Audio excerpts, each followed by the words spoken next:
Terrific career on television, as you could see him on all the shows on ESPN. Here on the Rich Eisen Show is Marcus Spears. Good to see you, Marcus. How you been? Rich, what's up, brother? What's up? Let me go ahead and get this bone off my chest that I got to pick with you, Rich. Okay. This is year 11, Rich, and this is my first time on the show. Oh my goodness! So Wait a minute, that's not true. Is it true? When was I? When?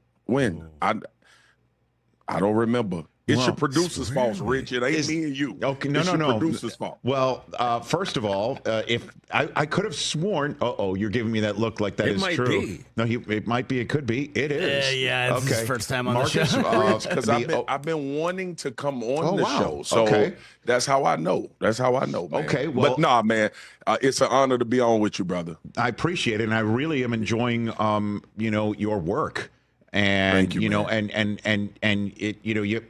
it, It's so not easy to break into television, and when did you know you really wanted to do it, Marcus? When did that happen? Rich, it was really LSU, man. I had a great sports information director, dude named Michael Barnett, who kind of introduced me to how to make yourself more valuable off the field. Obviously, on the field, I was having some success, so I talked to him about it quite a bit, did a lot of interviews. I would say yes to a lot of stuff at LSU as well. And then when I got to Dallas, I mean, you've been in this long enough to know that this is a 24/7 news cycle when you play for the Cowboys. And I had, ESPN was in the locker room every day. Ed Werder was there. We had a lot of reporters, a lot of cameras that followed us around, and media availability in Dallas is probably different than anywhere else in the NFL. They have the ability to be in the locker room on a day in, day out basis. And then, brother, I did a radio show on my off days with a guy named Brady Tinker, who is here in Dallas, been a staple in media. So it was building to that point, Rich. But honestly, man, when I was released from Baltimore, I knew I wanted to do something. But for me, that was going to be, I wanted to go and kind of be a consultant. This was my business. This was my entrepreneurial cap. I wanted to be a consultant for newspapers. It's for the sports writers, for when they write sports stories and when they talk about games, that they would have an understanding of the game so they could write it. It was the DB fault, but really the safety was supposed to be over the top. Mm-hmm. And I saw so many of those arguments in the locker room with writers who, and I feel almost out of place and uncomfortable saying it, that didn't really know the game from the detail standpoint. So they would write without context at times. So my idea was that. So when I retired, bro, I went and interned at the Dallas Morning News for $2.75 an hour. Wow. And wanted to kind of learn the business and realize real quick, Rich, that the cubicle life was not for me, brother. But I really learned a lot. I enjoyed my time at the Dallas Morning News. And then my sister hit me and was like, yo, you see, they're starting the SEC network. And obviously in the locker room, we will argue all the time. I'm sure it still goes on about the SEC versus other conferences. And I was like, yeah, that'll be dope. So, and then my wife knew I was trying to pursue radio. I was going to do a radio show here in Dallas. And she was like, no, you need to be on TV. You need people to see your personality. You love to have fun. You know the game. So my sister and my wife pushed me. And then I sent a tweet to a producer at ESPN, Stephanie Drewley. I know her. You know her? Yeah, man. Oh, yeah. Sure. And she hit me back, and I was like, I want to, Rich, I was so green. I was like, I want to try out for a spot at SEC network. And that word try out funny to me now because obviously it's audition. And she hit me back, and she said, send some reels. And I was like, fishing reels? Like, why would she want reels? Like fishing reels for me to send when I'm trying to get a job on TV. That's how naive and green I was, bro. And I love it. That's amazing. Yeah, she was like, so send something you've done. So I tried to compile stuff that I did, and I eventually got to audition and went up to Bristol and auditioned and got the job, man. Hey, I remember going to Bristol for my audition. I was 26 years old. I didn't know anything either. Yep. So, Yep. you know, I Yep. thought I did, and it's kind of crazy. But just hearing your story, Marcus, you're like, you know what? The first thing I wanted to do is make sure those who talk about the sport understand the sport. Yeah. And now you do what you do with the people you do it with in the business in which you do it. Wait a minute. Hold on a second. You must be, you know, really teaching. Rich, I would like to think I know something about it, man. Yes, I've spent my 10,000 hours, bro. Well, and that's the beauty of the shows that you're on as well, right? Like that you're on the shows that there's arguments about it, and you gotta get into that trench, verbal trench, if you will, and then obviously the NFL Live, where you are talking some really smart football with some smart people who know what they're talking about. It's pretty cool. And so before we just jump in, so. Was Parcells the guy who was on the phone with you on draft night, 20th overall, back in 2005? Like your phone rings and that's Bill Parcells on the other end of the line? Yes, sir. And it was crazy because, you know, obviously playing for Saban, you had that connection with those guys. But Rich, it was so funny. I was super excited. I'm sitting in the family room with my family at my sister's apartment. We waiting on the announcement, and literally Bill gets on the phone and said, "I want you to show up at 3:10. I'll see you in 2 weeks. Congratulations." That's it. And that was it. That was it, bro. Not welcome to Dallas Cowboys or nothing like that. Nah, man, it was down to business, and I think it was wow. I think it was his rapport with Nick Saban that kind of made him feel super comfortable. But the first 2 years, I wanted to punch Bill Parcells in the face every day. I didn't like him. I didn't like him at all. But you know, when you're young, you got this mentality. And I'm coming from LSU, where I'm an All-American. I done everything on the field. You got this mentality that you just usher into the NFL and you straight. But Bill, I got to give him a lot of credit for teaching me how to be a pro, man. But those first couple of years, man, was rough. I was coming from a 4-3 to a 3-4. I had to plate blocks and hold up blocks for linebackers. I wasn't getting sacks, and I'm like, man, this sucks. And then it made me understand, you know, the job is the job, and carved out a really good career from doing it. Marcus Spears here on the Rich Eisen Show. So you know Jerry Jones, you know the Cowboys, you know football. Deion Sanders is head coach of the Dallas Cowboys. Marcus Spears, what do you think of that possibility? I like the possibility, Rich. I've come around. Last year, if you would have asked me this, I would have said, nah, need to see more. I think, Rich, let's be honest, bro. A lot of times, you know, in this business, people get enamored with names and they get enamored with things. And just to throw Deion's name out there for me was it was really more about prime time and what he did beyond coaching too early, right? Like now we have a 2-year sample size of building culture in Colorado. We have 2 players from Colorado are going to go in the top 10 of the NFL draft. That's a byproduct of Deion, even though one is his son and one is Travis, and Travis probably would have been drafted high wherever he went. But the fact that you was able to get him to commit to Jackson State and then move with you to Colorado tells me a lot about relationships. You see some of these meetings that he had in team meetings. It's a healthy level of respect, but it's also a healthy demand. The coaching staffs that he was able to put together, the people that he was able to attract. Forget the people on the sidelines and everybody that he attracts. This the Dallas Cowboys. People gonna show up to the games, regardless of who the coach is. But I think that coaching substance is really what was on display for me over the last couple of years in Colorado. And that to me leads itself to this. And I said this on Monday Night Countdown last week, Rich. You got to have somebody in the building that can challenge Jerry from a stature standpoint. We all know the stories. You've been covering this game long enough to know that Jerry wants to have his hand in everything. If Jerry was to hire Deion, and make no mistake about it, that Jerry would still be involved. Mm-hmm. But I think Deion would have enough cachet to say, hey, let me handle this, Jerry. Let me take care of this. These things is what we need to change. This is what we need to do. And I think it would fall on Jerry's ears a little differently. And no disrespect, then it coming from Mike McCarthy or Jason Garrett or Wade Phillips. Everybody thought Bill Parcells was going to be able to kind of change that narrative about Jerry being super involved. And I'll tell you this, Rich, if Prime can't do it, it's a lost cause forever, brother, until God called Jerry home. So I think he would be a team builder. I think he would be a culture builder, but more importantly, in that front office, I think he could sit at that table and say, yo, this is what I need in order to make this team better. And I need you to get this done, as opposed to being a subordinate. And sometimes it's super uncomfortable for me to use that word, because these other coaches have a healthy level of respect. Mike McCarthy is a well-respected coach in these circles. But I said it when he was hired, Rich. It was funny. I was on First Take Live when Mike McCarthy got hired. Adam Schefter broke the news.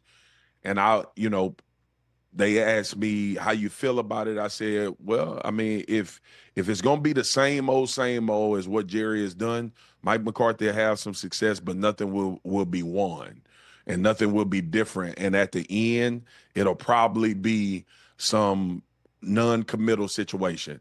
I'm not calling myself Nostradamus. I'm just looking at how the three previous worked out before Mike McCarthy showed up. I think Dion could change that. Nostramarcus Spears here on the Rich Eisen Show from ESPN. So let's jump to the playoffs. Of the 8 teams remaining, the team to beat. And I know even just asking that question when there's a 15-win team that can three-peat sounds ridiculous, but there are some stout competitors, to say the least. Who's the team to beat of the remaining 8 in these playoffs, Marcus Spears? Rich, I got to go Baltimore, man. I got to go Baltimore. And it's one thing that scares me beyond the obvious, right? And the apprehensiveness is, obviously you put the Chiefs up there with an asterisk, right? Like, they got to be, well, we'll deal with them. We're going to talk about everybody else, but this is probably the team that we need to isolate and feel more comfortable about them taking care of business. But I think the AFC Championship last year for Lamar is going to put him in a position to do anything he has to do to win these games. And you know as well as I know, Rich, sometimes the do-over is the best thing to happen to you. And to find yourself in this position. And that's from a mental part with Lamar, because I've said it before. I think Patrick Mahomes is the best quarterback in the NFL. I think Lamar Jackson is the best football player in the NFL. And there's a difference in that. Even though Lamar plays the position at a very high level, just quarterbacking out of the pocket, I still think there's a magnetic energy around this dude that he can do whatever he wants to do at any time on the field when he makes his mind up to do it. And last year, I was frustrated and came on after the AFC Championship because I felt like he was playing coy and he was trying to be too careful and not just letting it all hang out. I think he does that this year, man. And obviously we know that beast that he has in the backfield with him. They dictate so much of what you can do defensively. Derrick Henry, yep, I see y'all putting up King Henry. Oh, yeah, with the smile on his face as he's running 40 yards down your throat. I mean, my God. Knowing that I'm bigger than my old lineman and nobody can catch me once I break through the second part of the line. But yeah, man, and then too, I think this Mark Andrews, I think Todd Monken, the offensive coordinator, has figured out this Mark Andrews, Isaiah Likely usage. And Rich, I'm gonna be honest with you. I think it's the most dominant thing in these playoffs is those two tight ends on the field at the same time, because you have to put big personnel on the field to try to defend them. And I don't think safeties and linebackers can defend either one of those guys one-on-one situations. Marcus Spears here on the Rich Eisen Show. So while we're isolating teams, let's isolate the home teams and the Ravens, who you just said is the team to beat outside of maybe Kansas City. So let's isolate the Rams, Commanders, and Texans. If you had to choose one to go on the deepest run, if not threaten the whole shooting match, it would be who? Marcus. The Rams, man. Why is that? The Rams. Why is that? Because one, McVay. I think McVay is as good as it gets. And that performance that the defense coordinator Shula put on against Minnesota, even though he took it from Detroit the week prior, was phenomenal. But I think there is something to Stafford in these moments, his ability to execute along with Sean McVay, Puka and Cooper being healthy, this offensive line being back intact, Kyron Williams. But, Rich, I'm not sure if I'm higher on a singular group in the NFL than this young defensive line from the Rams, bro. They are absolute menaces. And I think they can dictate games. And we saw a lot of that against Minnesota. Obviously, the challenge gets heavier with Philly and that offensive line and what they can do. But the team that I think can challenge out of the NFC, because I have Philly going to the Super Bowl. But I think we'll get the matchup here in a few days. But I think I 100% think the Rams can make a deep playoff run, barring they stay healthy. And with that experience and that head coach on the sideline and that defense playing the way they played, and Dan Orlovsky, I got to give him credit. We both actually have been on this talking about if the Rams get in the playoffs, it's scary, because I always try to get people to think in this way. And this is probably why Andy and Pat and Travis have been so good.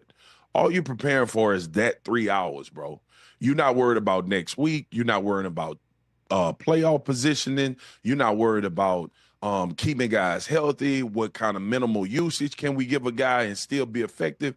Everybody is involved. It's all hands on deck. So you're getting the best coaching, you're getting the best plays, you're getting the best situational football, and you're obviously getting the best performances out of these guys that do it time and time again.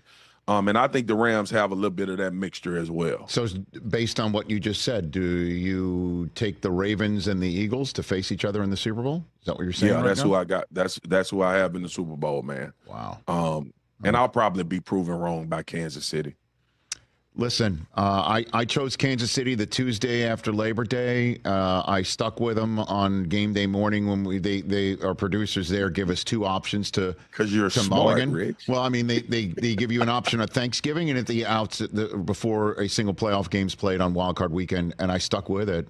And I appreciate you saying that I'm smart. 2 years ago, I said the Raiders would finally dethrone them in the AFC West. Really, one of the worst calls I've ever had. That's okay, man. Behind the fact that the Miami Heat shouldn't trade for Giannis, but that's a different story from a different day. That was I was wrong, and they've won 2 Super Bowls since. Without Tyreek Hill, and then 1 year they're supposed to, not supposed to do it because Mahomes is hurt. Next year they do it without needing to flip a switch after Christmas. They did it. I mean, that's why you isolate them. You know what I'm saying? So I'm a LeBron guy, right? But it's like the conversation with Jordan and LeBron, right? I think you put those two in a conversation, and I'm not here to fight basketball, but I think when you having the conversation about greatest of all time, it's those two. And then everybody else that you want to introduce into that conversation, you got to have a crazy, crazy argument. And there's still some apprehension about is the third guy, which is some people that's Kobe, some people Kareem, and is the third guy really like these two? And I think that's how you think about Kansas City. Like, man, like this is Jordan, and we know the Ravens are good. We know Detroit is good. We know that the Buffalo Bills are good and Josh Allen. We know that. But until like they do something, we got to isolate these guys, and they are the only ones a part of that conversation. So it's almost like when you learn in school the understood you in a sentence. That's who the Chiefs are right now. Yeah, and they understood you. And I know you just made that analogy to the current playoff positioning. I think at the end of the day, potentially the Jordan LeBron argument that we see from different generations now might be Mahomes and Brady one day. Like that may be it. And I don't know, the Kobe is somebody else. It could be Lamar. I don't know. It could be Lamar. Allen, it could be Josh. Right. Yep. Could be. Like Burrow. I think like Burrow got to obviously they've got to fix things in Cincinnati. But I 100% agree with you, man. Look, if Pat wins this third one now, I got a question for you. You interviewing me, I got a question for you. All right. If Pat wins this third one, and we've seen what he's done in his career, is it legitimate to have a conversation about him being the greatest of all time? Well, not yet. Not yet. Because Brady did it. Brady did it into his mid-40s. Brady did it. Brady did it with one coach. Mahomes is not going to be able to do that. I don't know if Andy Reid's going to be there, at age 70. It's possible he could. I don't know. Brady did it with different teams, 3 out of 4 when he first started. And then he wound up with Gronk and Edelman. You know, he did it in different times. He did it after 9 years. He also blew his knee out one time. I mean, there's so many different things that happened to Brady that we need to see potentially Mahomes negotiate. But in terms of the first part of a career, it's better than Brady's. If he wins this one, I would agree. I got you. Marcus, thanks for the time. Let's do this again. How's that sound? My brother. And I mean it. Man. And that's not.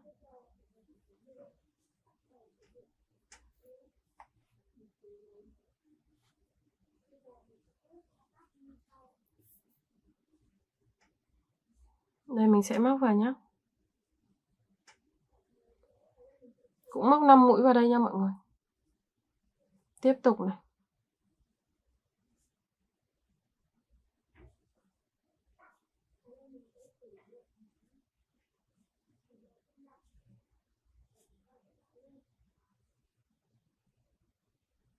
Mọi người cứ móc lần lượt cho đến hết.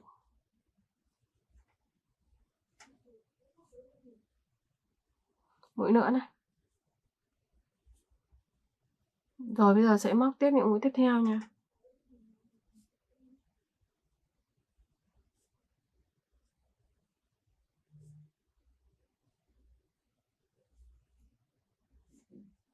Tiếp tục móc.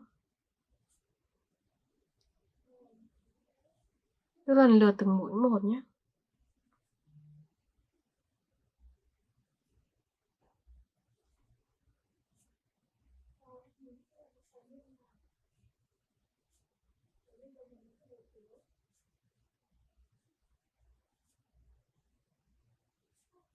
Đấy, mình sẽ móc được cái hình như này. Đây nha mọi người. Nó sẽ hình nó khá là vuông vắn đấy. Bây giờ mình sẽ móc tiếp những cái mũi còn lại nhé.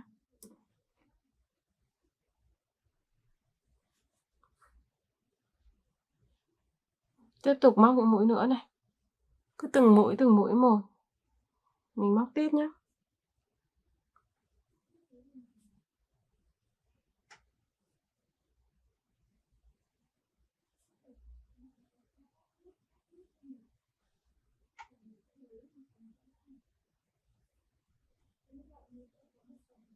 Tiếp tục móc vào đây. Mọi người cứ móc lần lượt từng mũi một nhé.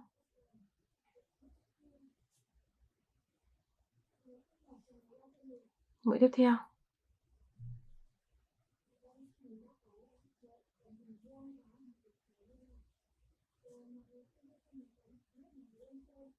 Mũi cuối nhé mọi người. Rồi bây giờ sẽ nối lại nhé. Mình siết dây.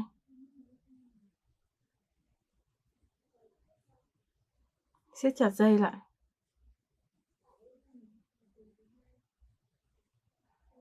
Rồi mình sẽ được cái phần hình rất là vuông vắn như này. Đây. Bây giờ mình sẽ móc cái hàng tiếp theo. Mình sẽ dùng sang màu trắng nhé. Mình lại lấy cái phần len trắng này. Mình sẽ tiến hành mình móc.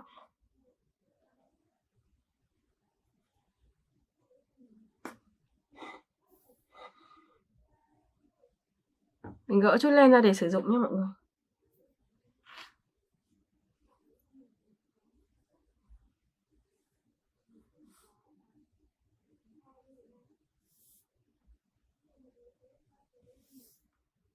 Mọi người móc lên cho mình một mũi. Sau đó sẽ siết phần dây màu tím lại.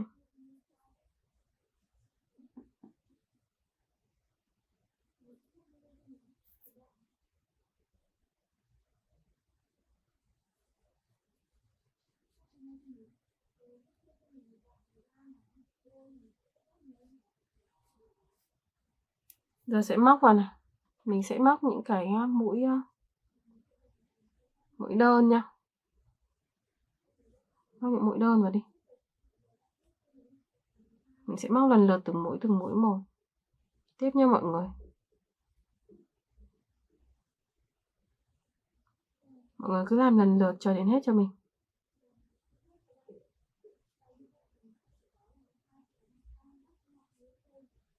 Mình móc những cái mũi đơn. Mũi đơn nó hơi nhỏ nhỉ. Thôi mình sẽ móc mũi nửa kép đi. Đây, móc mũi nửa kép nha mọi người. Mình móc vào đây. Cứ mỗi mũi vào một chân nhé.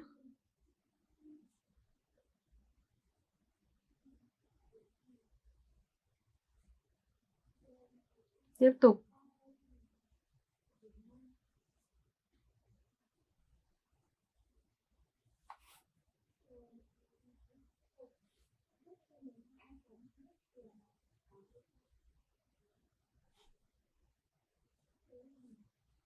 Rồi giờ sẽ móc tiếp.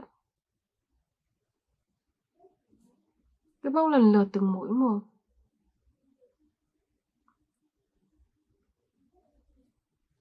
Lặp đi lặp lại cho đến khi hết nhá.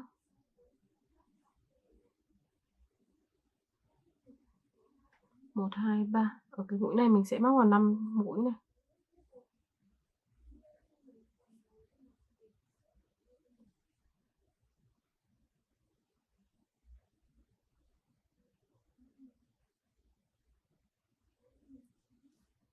Cũng không cần 5 mũi đâu, mình móc 3, 4 mũi cũng được. Đấy, mình móc 4 mũi nhá. Rồi bây giờ móc các mũi tiếp theo.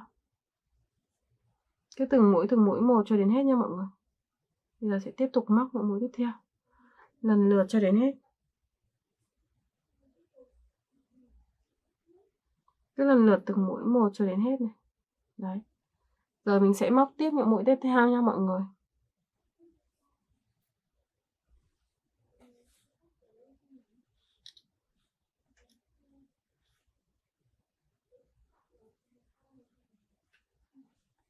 Tiếp tục móc.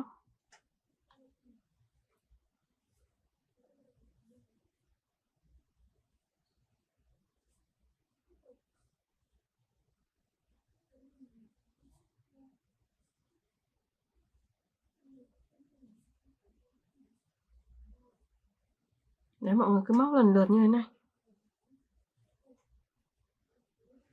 Rồi giờ sẽ móc tiếp những mũi tiếp theo nhé.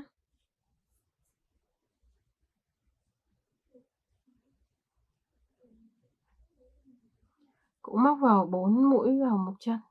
Ở cái chân ở giữa.